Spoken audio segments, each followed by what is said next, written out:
상담소. 오늘은요, 카리스마 넘치게 문을 열어볼까요? 자, 상담소를 찾아주신 역대 고객님 중에 가장 최장신 고객님들이십니다. 훤칠한 기럭지에 짙은 이목구비로 멀리서 봐도 시선을 확 사로잡는 MODL. MODL? 말해. 말해 출신 배우분들입니다. 이분들이 벌써 50대? 어? 50대라는 나이가 믿기지 않는 은은한 꽃중년 깐부 케미를 자랑하는 두 분입니다. 과연 오늘의 고객님들은 어떤 분들일지 고객님 멘탈 케어룸으로 입장해 주세요.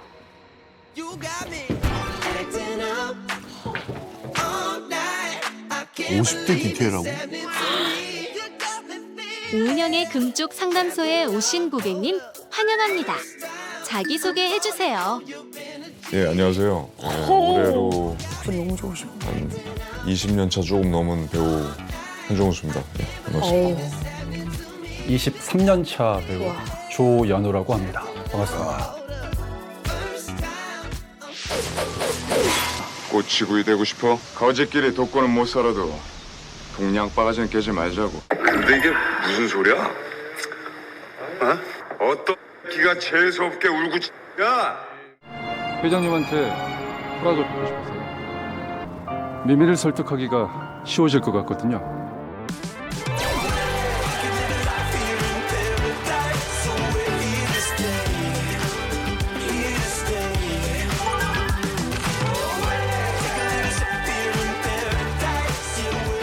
반갑습니다. 예, 반갑습니다. 반갑습니다. 안녕하세요. 안녕하세요. 와, 윤지야. 안녕하세요. 네. 와, 윤지야. 안녕하세요. 네. 잘 지냈어? 잘 지냈어? 진짜. 자, 오늘의 웰컴티는요.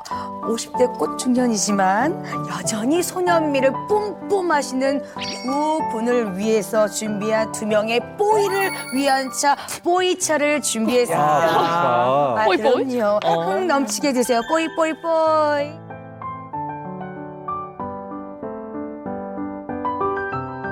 네. 맛있다. 어떠세요? 드셔. 달달한데? 드셔보세요. 필요하면 언제든지 얘기하세요. 향긋하지 않아? 아니, 일도 달지 않은데. 일도 달지 않은데.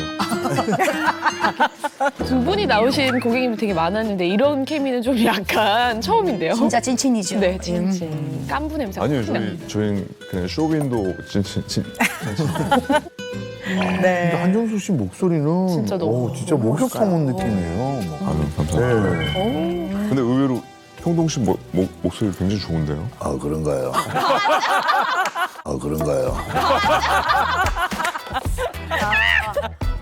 자, 오늘도 돌아온 고객님들을 파헤치기 위해서 준비한 시간. 일명 도이치 아우, 빠지 넘치네요. 좋아요, 좋아요. 뱅뱅. 헤이. 좋습니다. 두 분이 20년 지기 절친, 깐부, 서로에 대해서 좀 하고 싶은 얘기가 많을 겁니다. 그렇죠? 그래서 오늘 제가 좀 준비를 했습니다. 금쪽 상담소의 절친 디스전. 디스전. 예. 자, 첫 번째 질문 드리도록 하겠습니다. 좀 서로의 좀 이렇게 성격의 단점? 성격의 단점. 하나만 얘기해야 돼요? 어떻게 할까? 하나만 들어야 되나? 일단은 하나부터 한번 들어보고. 예, 차근차근 예. 풀어가 볼게요. 사실 이 보이는 데가 다 사실은 멀쩡하지 않아요. 사지가. 네, 지금 이렇게 여기 어깨도 보면 50견도 아마 왔을 거고. 50견. 네, 무릎도 안 좋고 여기 눈 안 좋고요 지금 현재. 네, 그리고 귀도 요즘에 좀 잘 안 들린다고 하고 있고. 그다음에 편도 좀 안 좋고요. 오늘 촬영 괜찮나요? 누워 계셔야 되는 거 아니에요? 기분 탓인가요? 조현우 씨 얘기를 딱 듣고 보니까 우리 한정수 씨가 좀 병색이 완연해. 그러게. 잘 보신 거예요. 네. 관상용 몸이지. 관상용이요? 약간 관상용. 네, 네.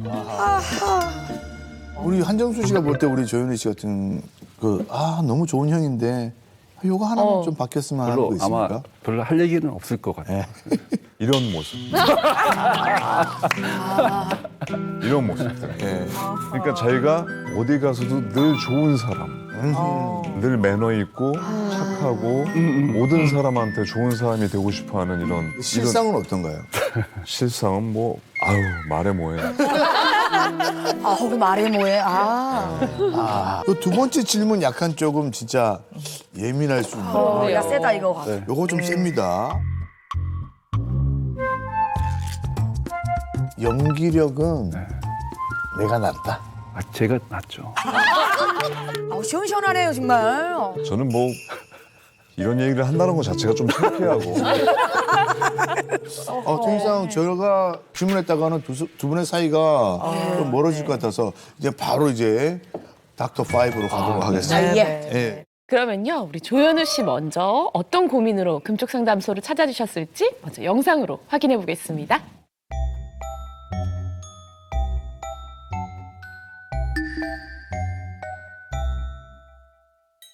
안 돼라는 말을 못 하겠는 거예요. 어? 커피숍이 한 이제 3년째인데 사장님 제가 뭐 주말에 쉬는데 땜빵 좀 해주실 수 있어요? 그러나 사장님한테? 사장님한테? 그래 그럼 내가 땜빵 해줄게. 그럼 저도 일을 보고 좀 쉬어야 되는데 그래가지고 땜빵 해달라면 제가 이제 또 땜빵하고 약속을 잡다 보니까 보통 골프가 현재 잡혀 있는 게 18개, 한 달에 18번이 잡히고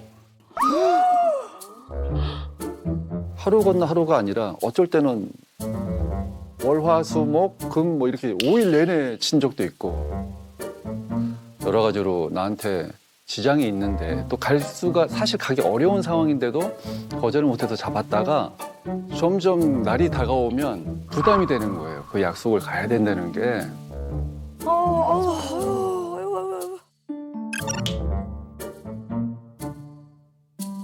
그런 거를 마지못해서 가는 것들이 많이 반복이 되다 보니까 제가 너무 지치더라고요, 사람이.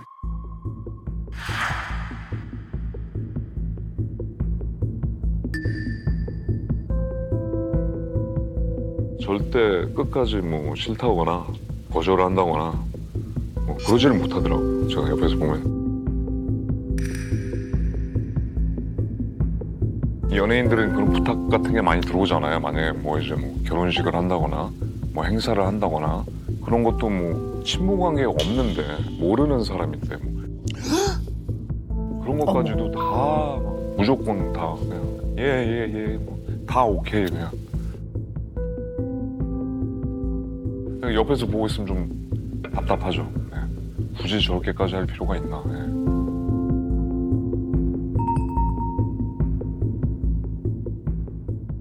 사실 거절을 못해서 그 고민하시는 분들 사실 꽤 많거든요. 그렇죠. 굉장히 많잖아요. 네. 잘 거절 못하는 거는 너무나 많은 사람들이 비슷한 어려움을 갖고 있기 때문에요. 이제 굉장히 관심이 가는 부분인데요. 연우 씨는 조금 과한 것 같아요. 좀 과한 거. 네, 조금 과한 것 같아요. 좀 과한 거. 네. 저는 그냥 늘 그렇게 살아왔던 것 같아요. 어렸을 때부터 지금까지. 그러니까 뭐 주위에서 이렇게 얘기하는 것들을 잘 거절을 못하고 이제는 사실은 거절을 해야 된다라고 이제 생각은 갖고 있는데 아직도 거절을 하기가 조금 힘들더라고요. 아니, 덴마크에 이런 속담이 있는데요. 아, 덴마크. 지킬 수 없는 약속보다는 당장의 거절이 낫다. 맞아. 네. 맞아. 근데 사실 이제 거절하는 게 상대한테 무례를 범하는 게 아니거든요. 그럼에도 불구하고 연우 씨 같은 경우는 이제 다른 사람의 부탁을 거절을 이제 못 하시는 거잖아요. 근데 네. 우리 주변에 굉장히 많아요. 많지. 거절을 너무 못하니까 술자리 약속이 연속으로 연달아 40일을 간 적이 있었어요. 40일을 간 적이 있었어요. 그러니까 갔다 오고 그러면은 이 사람이 좋으니까 내일도 보자. 그래서 이 사람을 만나고 근데 이 사람이 또 딴 사람 갖고 오면 또 내일도 보자. 너무 힘들다. 이런 식으로 약간 어떻게 보면 다단계 느낌처럼 야 거의 진짜 다이아몬드가 되어 있더라고요. 그래서 40일을 술을 마신 적이 있었고 아, 뭐. 몸이 너무 힘들다. 저는 뭐 한참 그 영어 배울 때 일본어 책을 산 적이 있었거든요. 아니, 영어를 배우는데 왜 일본어 책을? 아니 영어 책을 사셨어야죠. 그 책을 내가 사줘야지만 승진을 한다는 거. 그때 제가 월급이 한 70, 80 될 때였는데 회사 다닐 때 그게 한 70 몇만 원이었거든요. 한 달치 월급을 다 영어 배우는데 일본어 책을 샀던. 뭐 저도 비슷한 건 뭐. 아유 뭐 워낙 많으시니까. 네. 예전에 어떤 일이 있었냐면 아주 오래전 이제 스마트폰 처음 나왔을 때 케이스가 막 유행할 때여가지고 또 아는 형님이 야 이거 연예인 마케팅 좀 해줘라. 그래가지고 이거를 좀 친구들 지인들 이렇게 사진 찍어줘서 이렇게 보내주면 자기가 이거 좀 홍보를 하겠다. 네. 제 가까운 지인은 물론이고 그때 당시 드라마를 하면서 드라마에 같이 출연하던 별로 친하지 않은 배우들한테까지도 다 이렇게 나눠주고 이거 사진 한 장씩만 부탁해요 하고 이렇게 다 한 거예요. 근데 이제 이분이 케이스만 갖고 오는 게 아니라 모자도 갖고 오고. 그러니까 보니까 캐릭터 사업을 했던 거예요. 야 루트를 네. 중간으로 해가지고. 하기 싫어하는 사람들도 있는데 이런 사람들한테까지도 제가 선배님 이거 하나만 찍어주세요. 만약에 오 박사님 계셨으면 박사님 이거 새로 나왔는데 이거 하나만 좀 부탁드릴게요 하면서 아마 부탁했을 것 같았어요.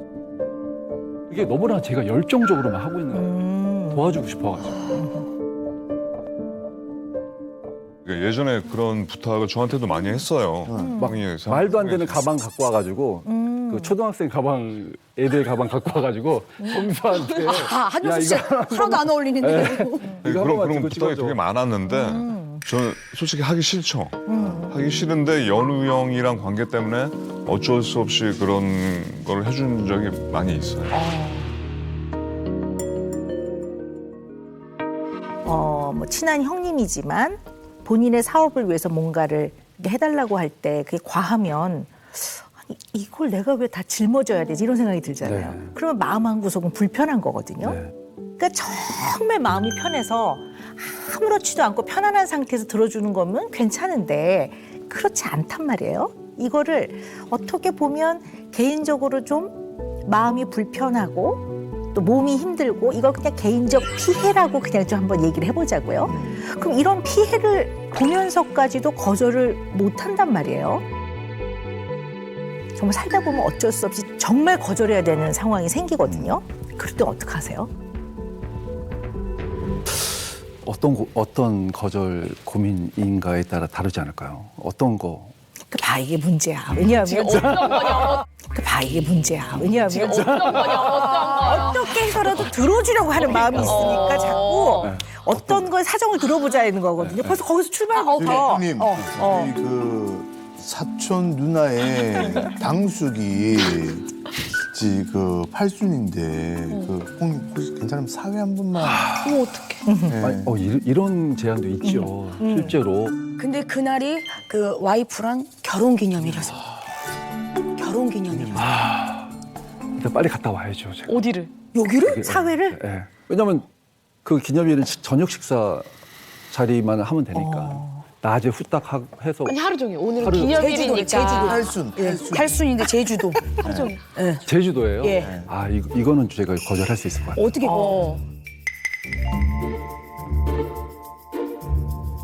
정수를 보내겠다. 내가 시간이 안 되니까. 한영수 씨를 아니 가만히 미안하다. 나는 진짜 미안하다. 가고 싶은데 내가 하필 오늘이 결혼 기념일이다. 대신에 정수 보낼게. 아니 형님 결혼 기념일은 내년에도 돌아오는 거잖아요. 근데 팔순은 어떻게 집요하다. 야, 그러면은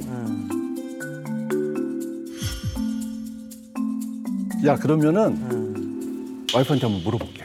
잠깐만 기다려봐. 뭘 물어봐. 아니 결혼 기념일. 실제로 그랬을 것 같아. 와. 아니 뭐 예를 들어서 한 2달 전에 한 약속이에요. 모임이 있어요. 가기로 약속을 했어요. 근데 2달 사이에 굉장히 중요한 촬영 스케줄이 잡혔어요. 어떻게 하세요, 연우 씨는 그럴 때?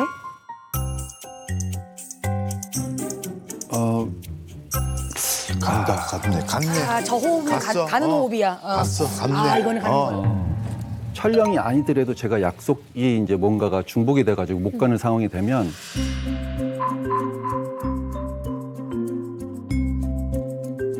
마지막 자리라도 가겠다. 그러니까 언제까지 계실 건지 장소 옮기면 알려달라고 해가지고 가는 길에 들려서 얼굴이라도 비추고 가겠다. 약간 이런 식으로 했던 것 같아요.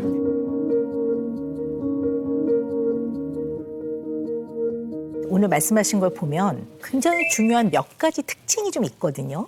첫 번째는 약간 우선순위가 없으세요. 우선순위가 없으세요. 네네네. 우선순위가 없기 때문에 어떻게든 그 약속을 다 지키려고 하는 면이 있으신 거예요. 그건 나쁘진 않아요. 굉장히 성실하신 거고 약속이라는 신뢰라는 걸 잘 지키려고는 하지만 그러다 보니까 중요한 우선순서에 의해서 뭔가 일을 처리하지 못하는 면이 있는 거거든요. 그냥 그 더 중요한 일을 하면 되는 거지. 덜 중요한 일까지 다 챙기면서 이거를 다 하려고 하면 더 중요한 일에 몰두하기가 어렵거든요. 그러니까 어쨌든 우선순위를 늘 생각을 해야 되는데 그거를 안 하시는 것 같아요. 뭐가 더 중요한지를 언제나 생각을 하셔야 될 것 같아요. 두 번째는 가중치를 안 두시는 것 같아요. 가중치? 네, 왜냐하면 어떤 부탁을 받을 때 가중치가 있어요. 절친.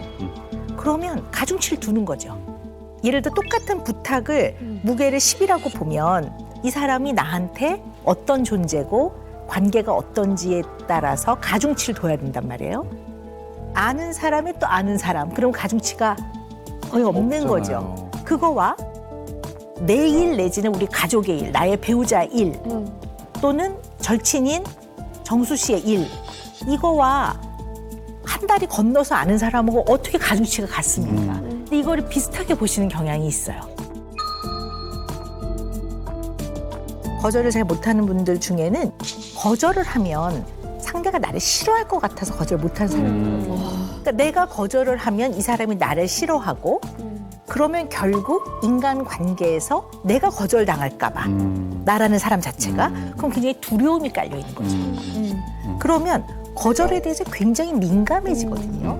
그래서 거절 민감성이 굉장히 높은 분들이 있어요. 거절 민감성 요거 한번 우리 알아보는 자가 방법 체크 있을까요? 한번 해볼까요? 제가 거절 민감성 체크리스트 7문항을 한번 준비를 해봤는데요. 이 중에서 몇 개가 해당이 되시는지 한번 세워보시면 좋을 것 같아요. 자, 첫 번째, 거절하면 상대방이 상처받을까 봐 걱정된다. 네. 두 번째, 차라리 내가 손해보는 게 낫다고 생각한다. 세 번째, 문자 메시지가 왔을 때 뭐라고 대답할지 주저한다. 네 번째, 선물을 줘도 상대방이 마음에 들어하는지 여러 번 확인한다.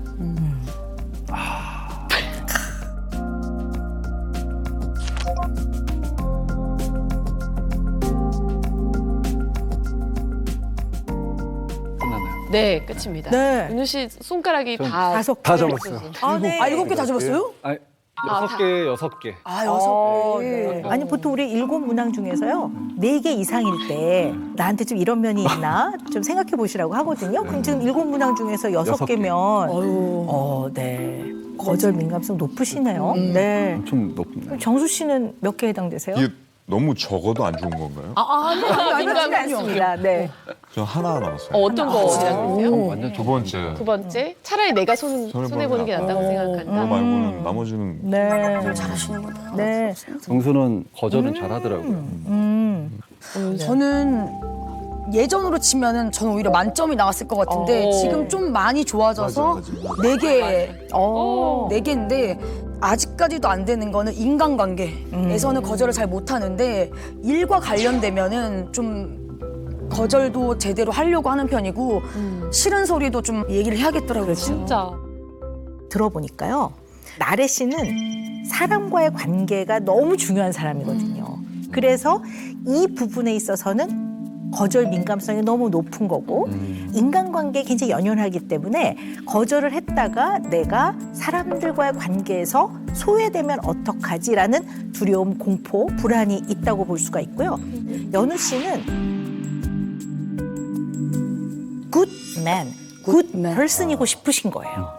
조연우라는 사람이 누군가가 나한테 뭔가를 부탁을 했을 때 내가 그냥 거절을 해서 이 사람한테 싫은 소리를 해야 되고 이 사람이 좀 속상해하는 이 꼴을 내가 보고 내가 그 상황에 처한 내가 싫은 거예요. 이게 되게 다른 거예요. 그게 좀 보기 싫더라고요. 네네. 네. 네. 근데 싫은 소리를 했을 때 이 상대방도 네. 그 상처받는 모습이나 뭔가 약간 마음이 다치는 모습 보는 걸 싫어하기 때문에 제가 그냥 감수하고 아니면 뭐 부탁하는 것도 그냥 내가 일단 다 감수하자. 그 약간 지금 말씀하신 게 정확하죠. 근데요, 연우 씨, 굿맨의 위치에 있는 게 왜 그렇게 연우 씨한테는 중요하냐는 거죠. 뭐 나중에 정치하시려고 그러시나? 아, 혹시 뭐 약점 잡힌 거 있으세요? 그게? 그런 말도 하더라고. 아니 뭐 너 뭐 정치하려고 그러니? 왜 이렇게 주위 사람들한테 그러냐 이런 얘기도 많이 들어봤는데 옛날에는 아 그거 이 사람한테 부탁하면 다 해결될 거야. 뭐 그런 거에 좀 젖어 있지 않았나? 그러니까 이런 사람들도 내가 다 동원할 수 있어. 이런 사람도 다 소개할 수 있어. 약간 이런 거가 더 컸던 것 같아요. 근데 많이 피곤했어. 아 그래? 이제 와서 얘기하시네요. 예. 왜냐하면 나를 인정해 주는 네, 거니까 그런 막 너무 신나죠. 그리고 실제로 능력도 있으세요. 내가 봤을 때는. 그렇지만 과한 부탁을 받아들여서 본인이 과도하게 애를 쓰고 어떨 땐 난처한 상황이 생기고 그냥 그걸 안 받아들였으면 그 뭐 낭패도 안 당하실 텐데 괜히 지인들한테 미안하다고 해야 될 판국이고 그러니까. 좀 사실 그렇거든요. 맞아요. 제가 오늘 만나뵈니까 연우 씨는 이게 자기가 바라보는 자기를 자의식이라고 하거든요. 근데 이 자의식이 분명하고 이게 높은 게 좋아요. 그래 이게 자긍심을 느끼고 사는데 이게 너무 빵빵한 너무 거지. 빵빵해. 너무 빵빵해서 뭔가를 유능하게 처리하지 못하는 상태에 처한 내가 싫은 거야. 맞아요. 그래서 그냥 내가 조금 힘들고 말지. 그리고 스스로에 대해서도 결국 내가 이거는 핸들링 할 수 있어 라고 생각하시는 면도 있는 거예요. 결국 내가 처리하면 되지. 맞아요. 그래서 그 외 문항 많은 거. 거기서 제가 몇 가지가 조금 눈에 띄는 게 있어서 제가 좀 네. 기록을 해갖고 왔거든요. 네. 어리석게도 내가 두려워하는 것은 실패할 것 같은 두려움. 실패라는 게 다른 게 아니라 내가 옛날만큼 유능하지 않으면 어떡하나 이거에 결국 그러네. 네, 맥을 같이 하거든요. 네, 내가 보는 나의 앞날은 불안하다. 이러다 망하면 어떡하지? 네. 맞아요. 네. 그러니까 이게 유능함에 딱 걸리는 거예요. 우리 연우 씨는 유능해야 되는 거예요. 유능한 사람이어야 이게, 돼요.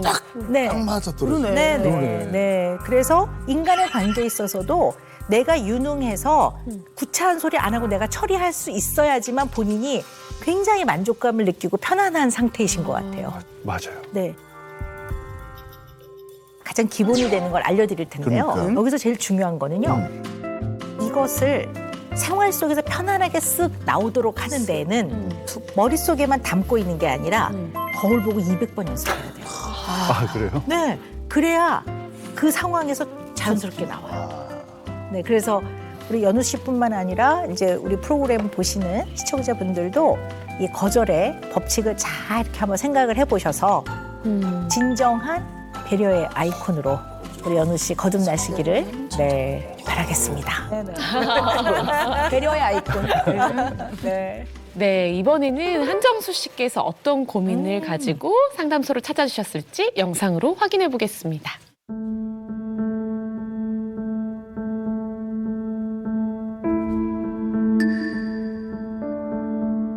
제가 한 4년, 5년 전쯤에 이제 공황장애랑 수면장애를 이렇게 앓기 시작했는데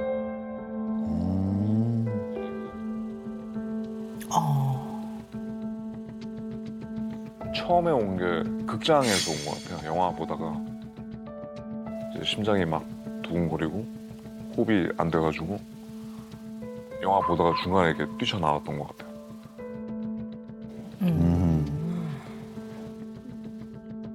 좀 있다가 이제 수면장애도 오고 그랬었는데 수면제가 없으면 거의 잠을 못 자죠. 예. 한 3, 4일을 밤을 새도 잠 안 자요.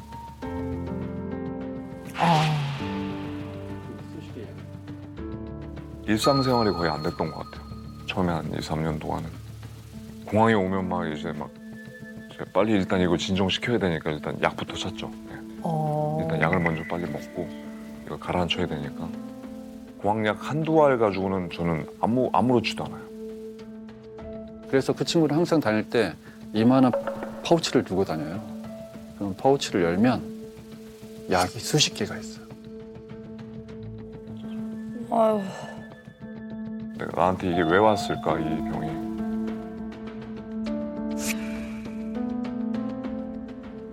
제가 이 병이 딱 왔을 때가 그 김주혁 씨가 제일 친한 친구였는데 아.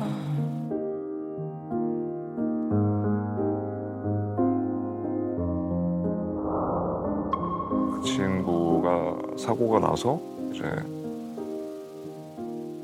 떠나고 그 계기로 이게 딱 이게 터지지 않았나.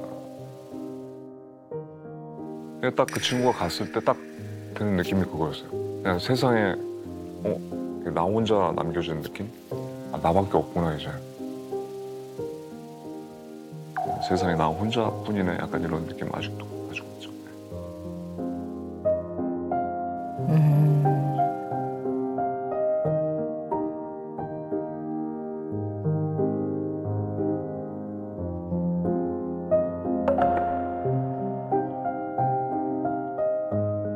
그 인터뷰 하신 걸 쭉 보니까요. 예. 우리 정수 씨께서 김주혁 씨 돌아가신 그 사건 이후에 예. 너무나 큰 상실감과 그리고 그 상실감이 꽤 오랫동안 쭉 좀 느끼고 계시는 것 같아요. 김주혁 씨가 세상을 떠난 다음에 정수 씨 삶에 너무 많은 영향을 지금 주고 있거든요.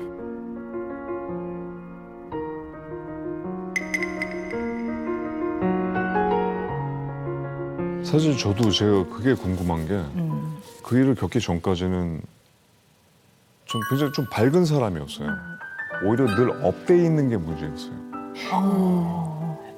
알 거야. 네. 예. 정말 한정수 씨가 어떤 공간에 들어오면은 오빠 왔구나. 벌써 보지 않아도 저기서부터 멀리서부터 벌써 안녕. 시끌벅적해요. 시끌벅적. 텐션 높고 명랑쾌. 네, 늘 네. 분위기를 띄워야 되는 그런 사람이었는데 그 일 이후에 그냥 180도로 바뀐 거예요.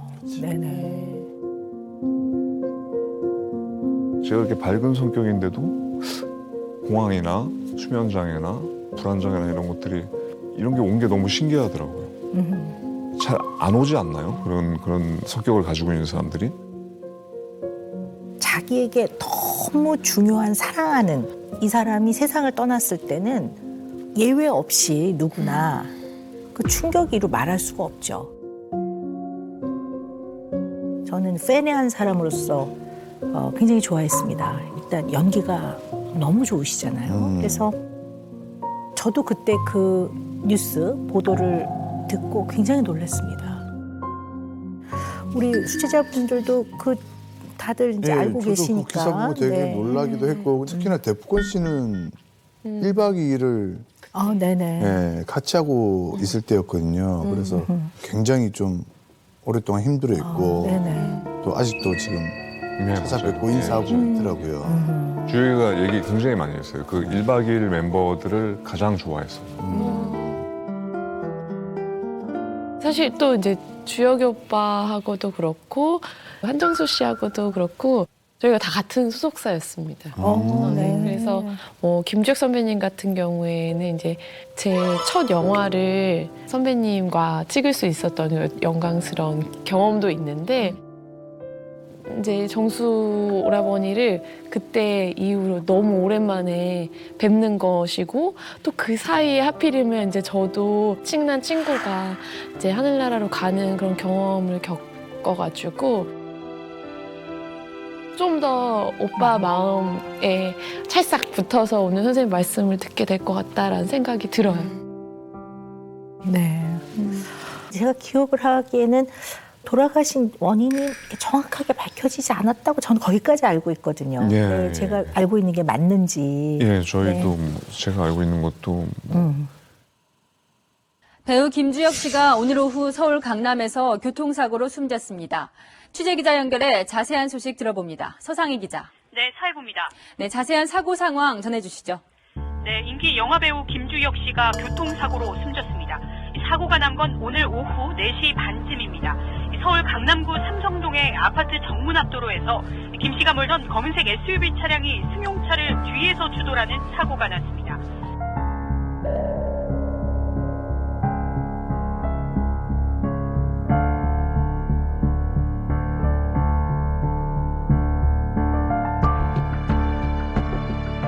여러 가지 검사도 해보고 했는데도 뚜렷한 원인은 나오지 않았다. 근데 제가 들은 바로는 그 당시에 이제 여자친구는 이렇게 가끔 운전하고 가다가 갑자기 너무 힘들다고 중간에 차를 옆에 세워서 이게 잠깐 이렇게 한 20-30분 쉬다가 다시 운전해서 가고 그랬던 적이 몇 번이 있었다고 얘기하더라고요. 네. 근데 주혁 씨가 그렇게 갑자기 세상을 떠났어요. 이 소식을 딱 들었을 때 정수 씨 그때 그 심정을 좀 한번 들어볼 수 있을까요?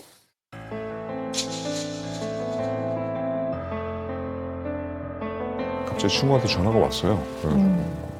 그 얘기를 들었는데 에이 거짓말하지 마. 말도 안 되는 소리 하고 있어. 그러고서 끊고 회사 쪽에 연락을 해서 물어봤는데 사실인 것 같다. 그런 얘기를 들었는데 그 얘기를 처음 들었을 때 약간 뭐 슬프다 이런 느낌이 아니었던 것 같아요. 그냥 멍해졌어요. 그냥 멍해지고 그냥 아무 생각이 없고 이게 현실로 좀 받아들여지지 않는 그냥 인정할 수 없다.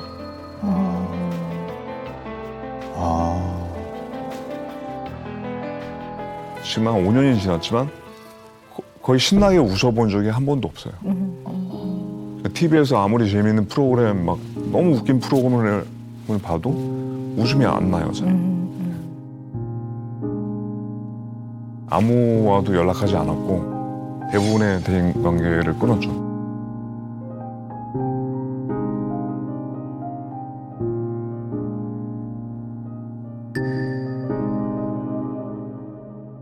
그때 그 친구가 어느 날 저한테 그러더라고요. 도대체 자기는 오빠한테 어떤 존재냐. 난 아무것도 아니냐. 근데 저는 그때 지금 나 하나 하기도 하는데 네가 그러면 나는 너무 힘들다. 그래서 그 친구가 떠났죠. 가장 중요한 사람들이 하나 둘 떠나게 되니까 좀 많이 그때까지 많이 힘들었던 것 같아요. 지금 시간이 이렇게 지났으면 빨리 이제 네가 너의 원래 자리로 회복을 해야 되는데 왜 못하느냐. 그래서 제가 그거 갖고 또 얘기 많이 한 적도 있었던 것 같아요. 크게, 따끔하게. 그건 조금 아니라고 보거든요. 애도하고 슬퍼하고 힘들어하는 수는 있지만 1년, 2년, 뭐 3년이 지났으면 어느 정도 그거는 이겨낼 수 있어야 된다고 생각하는데 그걸 잘 못하더라고요.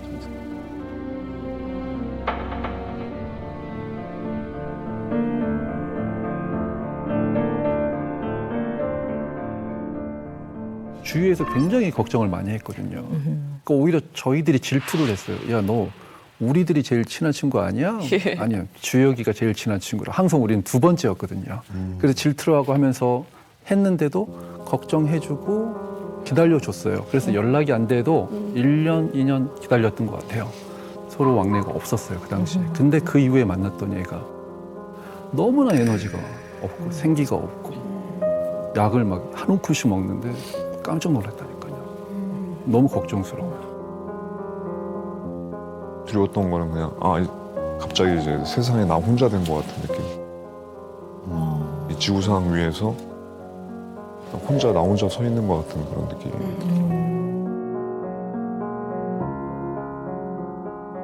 지진이라든가 뭐 이런 어떤 천재지변, 그다음에 막 전쟁 이런 거를 외상이라고 하거든요. 그래서 이거를 겪고 나면 트라우마라고 하죠. 그래서 외상 후 스트레스 증후군, 그래서 PTSD 더하기 이 너무 사랑하고 너무 아끼는 사람을 세상에 떠나 보냈을 때 그때 느끼는 애도, 이것이 합쳐져 있는 외상 후 애도 증후군, 이렇게도 볼 수 있을 것 같아요.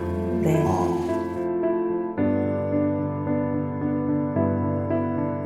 김주혁 씨가 세상을 떠나신 거는 정수 씨한테는 트라우마 맞는 것 같아요. 거의 외상이고요. 그 이후에 이제 애도의 과정을 조금 충분히 잘 못 겪으신 것 같아요. 그래서 이제 지금 보이는 여러 가지 양상들이 그로 인한 결과가 아닐까 싶은데, 가까운 사람이 떠나는 건 엄청난 상실이잖아요. 그럼 이 돌아가신 이 상실을 부정하고 싶어요. 그 죽음을 부정하고 그 다음에 모든 감각을 차단해요.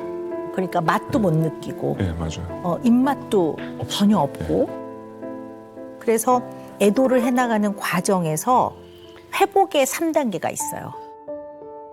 1단계가 인지 회복이라고 해요.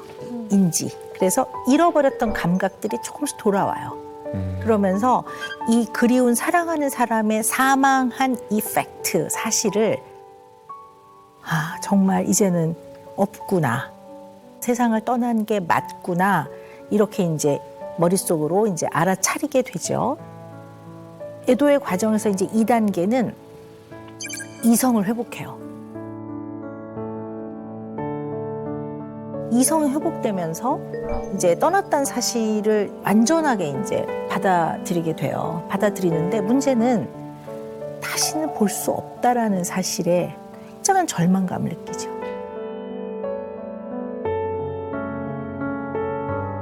그전에는 아니야 그런 일은 없어 뭐 이러다가 이제 그렇구나 이제 못 보는구나. 이 절망감에 우울해요. 이제 우울하면 수면의 문제가 생기죠. 그리고 기억력도 떨어지고요. 집중력도 굉장히 떨어지고 뭘 오래 할 수가 없고 굉장히 이제 여러 가지 문제들이 많이 생기게 되는 거죠. 3단계는 이제 일상 회복이에요.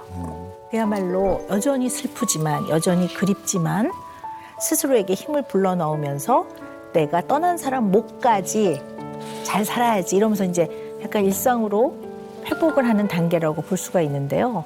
근데 우리가 살면서 정말 소중하고 가까운 사랑하는 사람을 떠나보내는 일을 예외 없이 겪죠. 저도 작년에 이제 딱 네. 어머님 보내고 지난달이 네. 딱 첫 번째 기일이었거든요. 근데 저도 이제 3일 장 치르고 이제 다음 날부터 또 바로 방송을 했거든요. 네. 그러니까 이게 또 바로 3단계로 무조건 가야 되는 상황이었어요. 네, 무조건. 네, 그래서 선택의 여지가 많지 않았던 것 같아요. 네. 저는 좀 어린 나이에 아버지가 돌아가셨잖아요. 제가 고등학교 1학년 때 돌아가셨는데 저 혼자만 서울 유학을 하고 있었으니까 그거를 학업을 포기할 수가 없었기 때문에 저는 이 과정들이 좀 어떻게 보면 좀 짧게 바로 일상으로 돌아갈 수밖에 없었던 거죠. 제가 너무 힘들었던 건 뭐냐면은 그러니까 저한테는 아버지인데 그 저희 친할머니한테는 첫째 자식이잖아요. 근데 할머니가 너무 힘들어하셨어요. 거의 한 2년 정도까지는 그거를 인정을 못 했었던 것 같아요. 그래서 아버지를 드리려고 했던 한약을 냉동실에 그대로 두셨어요. 그래서 그게 너무 계속 몇 번이나 와가지고 또 자식들이 꺼내서 이거를 비워야 된다고 했는데 안 된다고 하셨고 그걸 비우고 한 3년째 됐을 때 성묘를 가는데 추운데 얼어붙은 그 묘를 잡초를 다 이렇게 손으로 뽑으시는데 자식들이 말렸어요. 하지 말아라. 근데 그게 한 5년까지도 하시더라고요. 그래서 떠났다는 거는 이제 할머니도 인지를 하는데 계속 이름 부르고 너무 죽을 것 같아. 그래서 막 그거를 정리를 하시는데 그래서 그 명절 때마다 성묘하는 게 되게 힘들었어요. 그걸 인정하고 돌아오는데 한 좀 오래 걸리셨어요. 한 7년, 8년. 지금도 똑같이 뭐 손으로 풀을 뽑으시지만 조금 좀 담담해진. 좀 많이 회복을 하시고. 많이 회복했어요. 엄청 오래 걸리더라고요.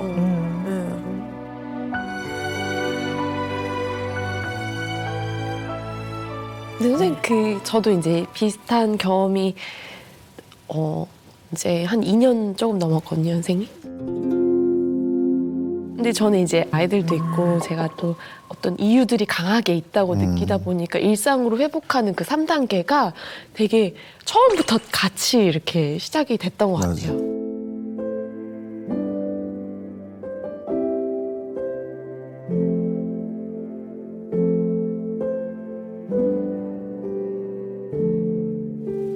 조심스럽긴 한데 한 번도 방송에서는 말을 해본 적이 없었어요. 저는.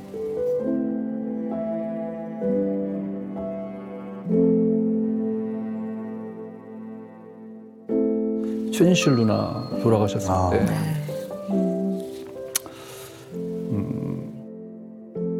진영이 형이 저한테 얘기를 해가지고 제가 그때 이제 영정 사진을 좀 들었는데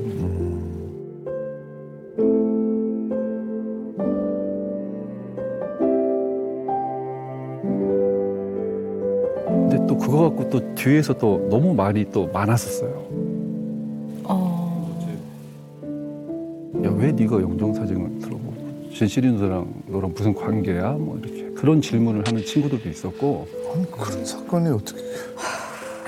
진영이 형 때문에 이제 제가 누나를 알게 됐고 누나가 저를 좀 잘 봐주셔가지고 제가 그때 한창 일 열심히 할 때였는데 진실이 누나가 저한테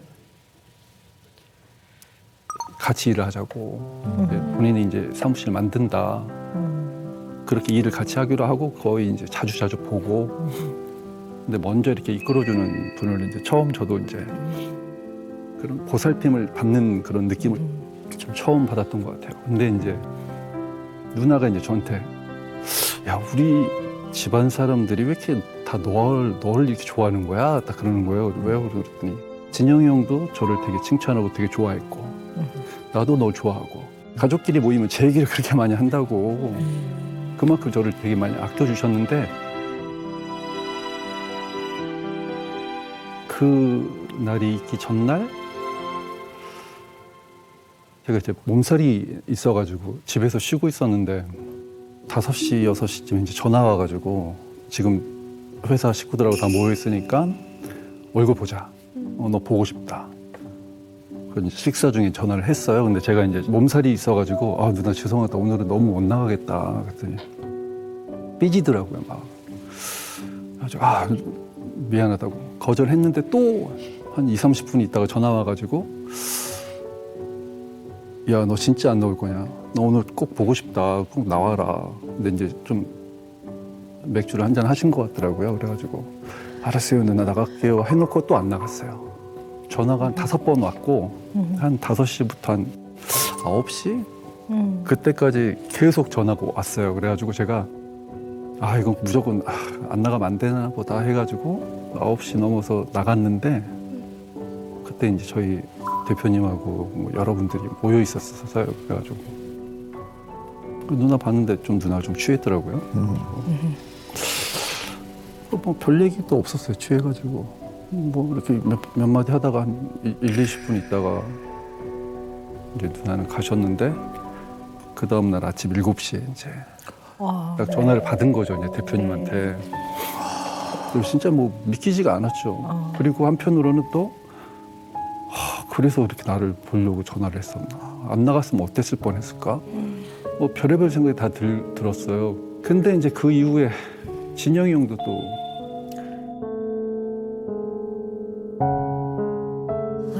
네. 2년 있다가 그 사고가 있었고 아무 생각이 없었던 것 같아요. 그때는 네. 너무 힘들어가지고. 연우 씨는 어쨌든 그 일과 관련돼서는 이 회복의 3단계를 잘 나름 겪은 것 같으세요? 어떠세요? 저는 마음속으로 3년상 치른다고 생각하고 3년째까지는 이제 제가 그 길에 찾아가고 일부러 4년째부터는 안 찾아갔어요. 부모님도 모셔야 되고 제가 그 이후로 1년 있다가 결혼도 했고 저는 그냥 억지로라도 이겨낼 수밖에 없었던 상황이었어요. 그냥 빨리 좀 털어내고 싶어가지고. 근데 진짜로 털어낸다고 해도 보고 싶지 않거나 뭐 슬프지 않거나 이런 건 아니거든요. 물론이죠. 네.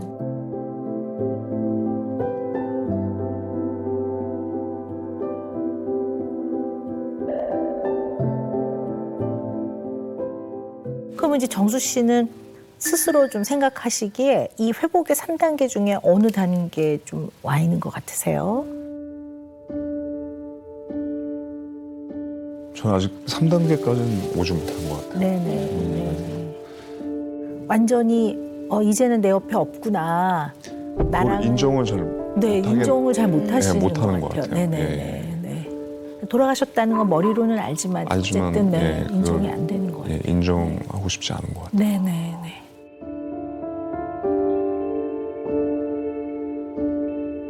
애도의 과정을 잘 거쳤다고 해서 안 슬픈 건 아니에요. 안 그리운 건 아니에요. 여전히 그립지만 그럼에도 불구하고 그 그리움과 슬픔을 간직한 채로 일상으로 돌아오거든요. 근데 지금 우리 정수 씨는 일상 회복이 잘 안 된 느낌이에요. 일상 회복이 잘 안 된 느낌이에요.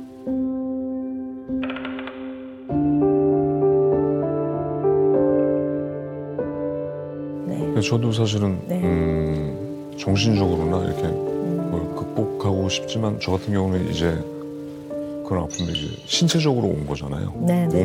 몸에 네, 이제 그쵸. 병들이 오게 된 거. 그러니까 보통 사람들은 그 고항약을 하나만 먹어도 그 효과가 바로 오잖아요. 막 졸리죠. 이렇게 네. 졸리고 이완되고. 예, 이완되고 하는데 전 전혀 그런 느낌이 없어요. 몸이 아무리 피곤해도 그래서 뭐 잠깐 잠드는 경우는 있어요. 뭐 굉장히 그런 느낌이 네, 들어요. 그리고 약이 잘 안 듣죠. 그러니까 예. 약은 매우 효과적이지만 예. 안 듣는 이유가 있는 거죠. 왜냐하면 약간 이완되려고 할 때 그걸 저항하거든요. 졸리려고 하면 막 고개를 흔들면서 막 더 깨려고 하고 예. 막 그러는 거니까. 근데 왜 그러실까 생각을 해보면 너무 아끼고 사랑하는 사람을 사고 같은 어떤 상황으로 갑자기 예측 못하게 잃어버리면 내가 이게 정신을 바짝 차리고 있어야 되겠다. 이런 어떤 반응들이 예. 내부에서 예, 일어나거든요. 뇌가 계속 그런 생각을 하고 네네, 있는 거예요. 그러신 것 같아요. 그러니까 아무리 약을 뭐 졸린 약을 써도 그거와 비슷한 정도의 힘으로 깨려고 하는 거죠. 그러니까 잠깐 잠이 왔다가도 화들짝 막 이렇게 되는 예, 거죠. 예. 네. 눈이 딱 이렇게 떠져. 네네네. 그런 면도 있으신 것 같아요. 네. 혹시 그냥 제가 궁금해서 여쭤보는 건데요. 그냥 일상으로 돌아와서 맛있는 것도 먹고 가끔은 연우 씨랑 만나서 좀 이렇게 뭐 즐거운 얘기도 하고 만약 이런다면 좀 김주혁 씨한테 미안할 것 같으세요? 김주혁 씨한테 미안할 것 같으세요? 그런 마음도 있으세요?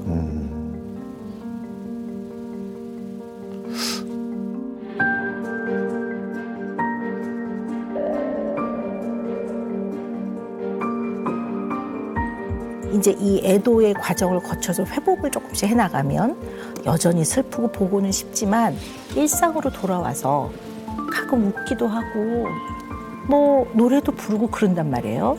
그럴 때 이거를 아 내가 많이 이제 회복이 되어가는구나라고 생각하지 않고 이 내가 너무 아꼈던 사람에 대한 배신같이 느껴지면 어떻게 내가 일 떠나보내고 내가 이렇게 하하호호할 수가 있어? 내 친구를 내가 잊어? 얘는 없는데 내가 즐거워? 이건 내가 너무 미안한 일이야. 미안한 거, 죄책감이 너무 많고 그러다 보니 일상에서 소소한 행복과 즐거움을 느끼는 내 자신을 그 자리에 둘 수가 없는 거죠. 그 미안함 때문에. 스스로를 좀 어떻게 보면 무의식적으로, 의식적인 건 아니지만 무의식적으로 회복의 길을 좀 막고 있고 발목을 좀 스스로 잡고 있고 일상에서 확 잘 지내는 거는 도리가 아닌 것 같아요. 떠난 친구에게 대한 그런 마음이 많으시니까 더 많이 힘드신 거 아닌가라는 생각이 듭니다. 네. 그래서 좀 한번 우리 정수 씨한테 직접 들어보고 싶습니다. 정수 씨의 인생에서 김주혁 씨는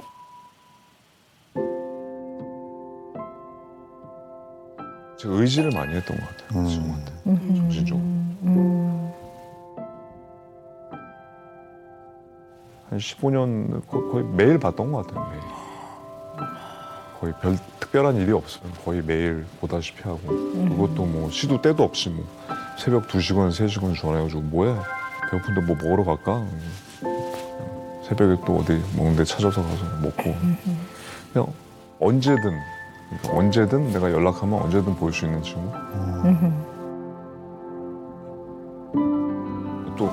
우리 주혁이랑 저랑 공통점이 또 많았던 게 아버지를 굉장히 무서워했어요. 그 대화가 거의 없었어요. 그래서 집에서 할 수 없는 얘기들, 그런 얘기들을 그냥 서로 편하게 많이 얘기를 했던 것 같아요. 예, 집안 얘기까지도 정말 가족한테도 이제 하지 못하는 이런 얘기들도 그냥 편하게 그냥 할 수 있었던 것 같고, 예. 그리고 거의 유일하게 저한테 이렇게 독려해주고 파이팅을 불어주고 그랬던 사람이었던 것 같아요. 그냥 존재 자체가 저한테는 네네. 굉장히 네네. 중요한 의미였던 것 같아요. 네네.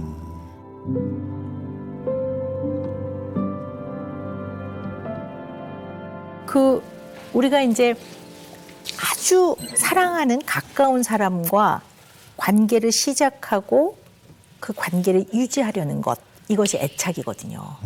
그래서 정수 씨한테는 김주혁 씨가 아주 그 중요한 애착 대상자였던 것 같아요. 요걸 이제 약간 바꿔보면 그냥 애착 그러면 되게 부모 자녀 관계가 대표적이니까 부모 자녀 관계를 가지고 애착을 좀 이해해 보자면 애들이 애착을 느끼는 부모는 생존과 생명의 동아줄이에요. 그러니까 나를 생존을 시키고 나한테 생명을 준 거예요. 이 김주혁이라는 친구를 만났는데 이 친구가 그런 역할을 해주는 거예요.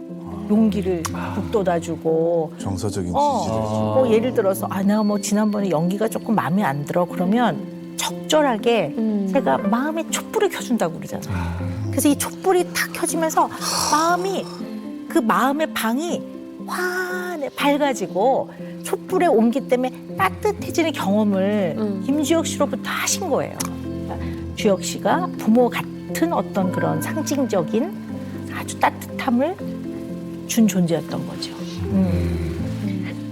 예, 그랬던 것 같아요. 네. 예. 네. 일단 회복의 가장 첫 번째 시작은 영혼의 벗인 주혁 씨와의 마음의 이별을 시작하시는 겁니다. 네. 제가 김주혁 씨가 우리 한정수 씨를 얼마나 많이 아끼고 좋아했는지 알 수 있었던 영상을 제가 봤거든요. 함께 보실까요?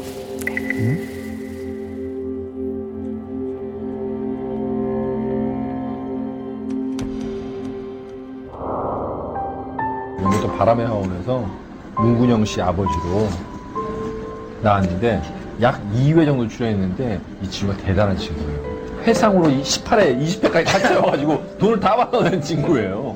회상으로만. 나 요즘 개발했어요. 나 이거 연습했어요.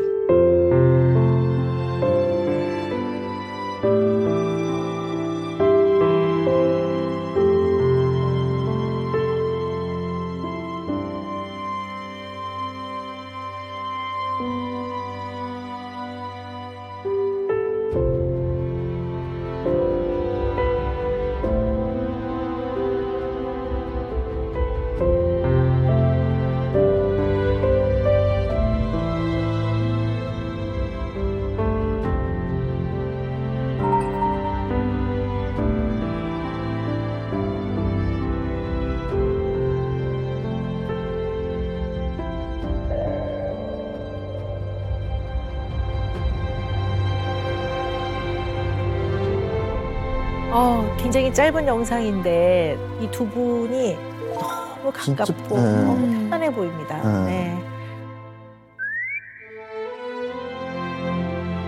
너무 좋네요. 오랜만에 봤는데도 그냥 얼굴 보니까 너무 좋아요. 네. 이제 좀 가만히 눈을 감고 김주혁 씨와 나눴던 즐겁고 편안했던 추억을 마음속에 남겨봅시다.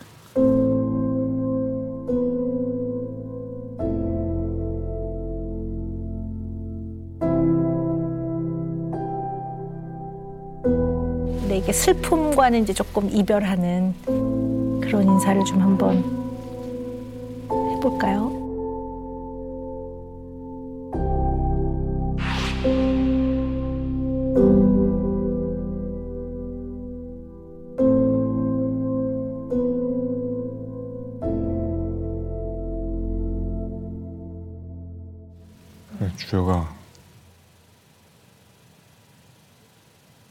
주혁아, 내가 내 욕심에 내가 너를 너무 오랫동안 놓지 못하고 곁에 두고 싶어서 계속 붙잡고 있었던 것 같아. 내 인생에서 가장 아름다웠던 한 장으로 남기고 싶어. 그리고 또 새로운 한 페이지를 써가야겠지. 그게 나를 위한 거고 또 너도 바라는 게 아닐까 싶어. 한번 열심히 살아볼게. 그러니까 너도 어디선가 바라봐주고 응원해주고 그랬으면 좋겠다.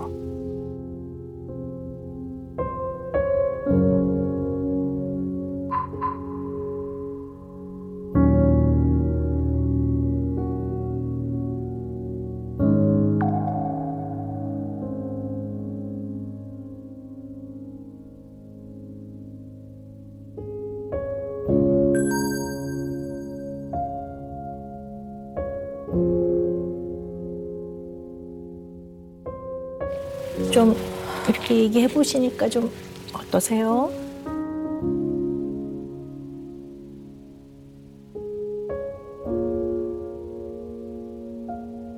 막상 제가 제 입으로 꺼내니까 훨씬 좀 편안해지는 느낌이 드는 것 같아요. 네. 오늘 이제 이런 이야기를 진지하게 나눈 것이 정수 씨가 좀 회복하는 작은 시작이었으면 좋겠습니다.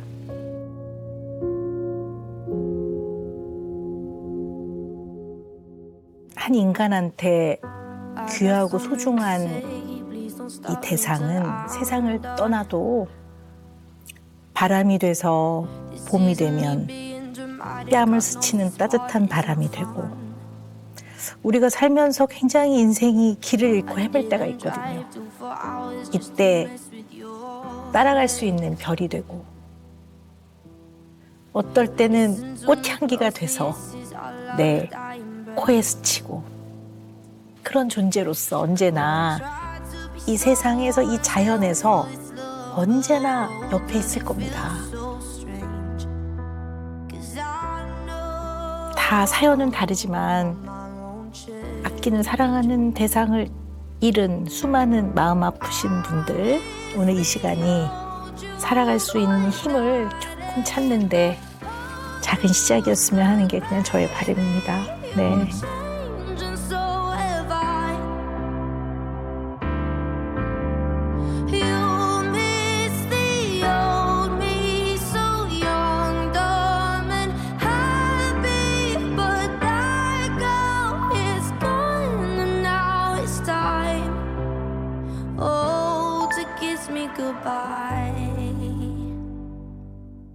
오늘의 은영 매직은 네, 솔솔 풀어드립니다. 우리 조윤우 씨께는 생각해보고 답을 드려도 될까요? 제발. 네. 잊지 마세요. 그리고 우리 한정수 씨께는요. 다 울었니? 이제 정수 네 인생을 살자.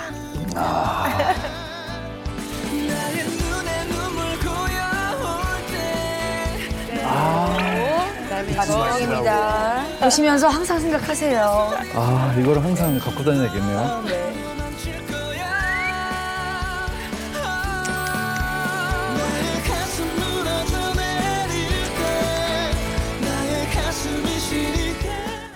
천재와 바보 사이의 캐릭터의 원조입니다. 쥐하는 개그맨이라고 김현철입니다. 맞습니다. 아니 그가 답답한 곳을 못 견뎌하고 숨이 안 쉬진다고 하니까 환장해. 도와줄 수가 없으니까. 공황장애에 폐쇄공포증이 있다.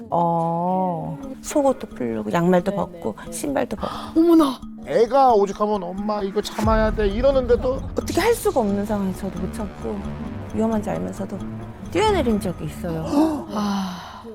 어머. 이것도 유전이 있을까? 이게 옮는 거 아닌가 이런 생각도 들고.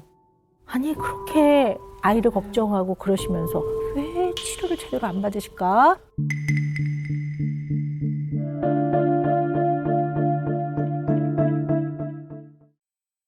채널 A